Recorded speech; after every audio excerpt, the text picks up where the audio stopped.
Good morning, everyone. I hope you all are fine and you all are paying attention to your studies at home.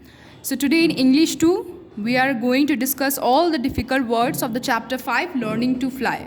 You all have already been taught the chapter, you all know all the concepts related to this chapter. Today, we'll discuss all the difficult words so that you have a better understanding of this chapter. First word is eaves. What will be pronounced? Eaves. E-A-V-E-S. Eaves, which means the lower edges of a roof that stick out over the walls. मतलब आप हिंदी में इसको क्या बोल सकते हो? छत का छज्जा. सबके छत से एक छज्जा निकला हुआ होता है ना, दैट इज़ द ईव्स. उसी को इंग्लिश में हम ईव्स बोलते हैं. So you pay attention at the pronunciation. E-A-V-E-S. Eaves. Okay.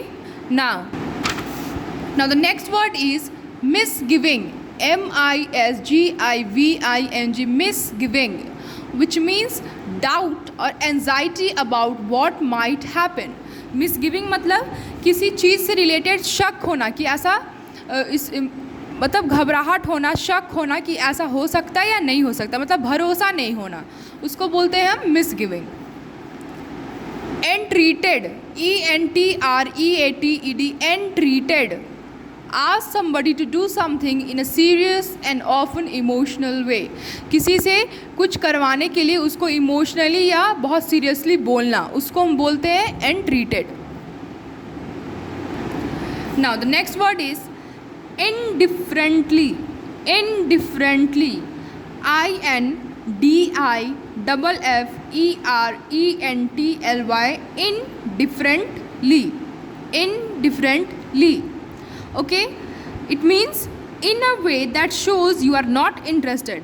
ऐसे बोलना या ऐसा कुछ एक्शन करना जो ये दिखाता हो कि आपको उस चीज़ में, उस बात में जो आपसे बोला जा रहा है उसमें आपको बिल्कुल भी इंटरेस्ट नहीं है. You are not at all interested in that. उसको बोलते हैं हम indifferently. Next word is nippy. N-I-P-P-Y. Nippy. Nippy means able to move quickly and easily. आसानी से मूव करने, आसानी से और बहुत जल्दी मूव करना, उसको बोलते हैं nippy. Okay. Now next word is gallant. Gallant. G-A-L-L-A-N-T. Gallant, which means brave specially in a difficult situation. मतलब बहादुर होना, और स्पेशली कब बहादुर होना? एक बहुत ही मुश्किल वक्त में बहादुरी दिखाना, उसको बोलते हैं Gallant. Born. B-O-R-N-E. B-O-R-N-E. Born, which means transported. एक जगह से दूसरी जगह पहुंचाना, transported. Okay. Okay. Now next word is elegant. E-L-E-G-A-N-T. Elegant, which means graceful in a smooth and controlled way. मतलब बहुत ग्रेसफुली, बहुत ही अदा से, बहुत ही ग्रेसफुली, बहुत ही सभ्य तरीके से कुछ करना, बहुत ही सभ्य तरीके से, बहुत ही स्मूथली, बहुत ही आसानी से और बहुत ही एक अनुशासित तरीके से, बहुत ही कंट्रोल्ड वे में कुछ करना, उसको बोलते हैं elegant. Next word is luring. Luring क्या प्रोनाउंस करेंगे इसे? ल्योरिंग. L-U-R-I-N-G. ल्योरिंग मीन्स लालच देना.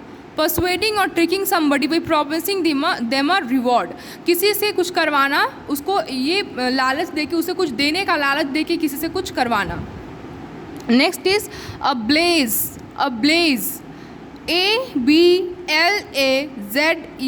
A-B-L-A-Z-E. Ablaze, which means full of bright light. मतलब बहुत ही ज़्यादा रोशनी होना, उसको बोलते हैं अब्लेज. Next is attire.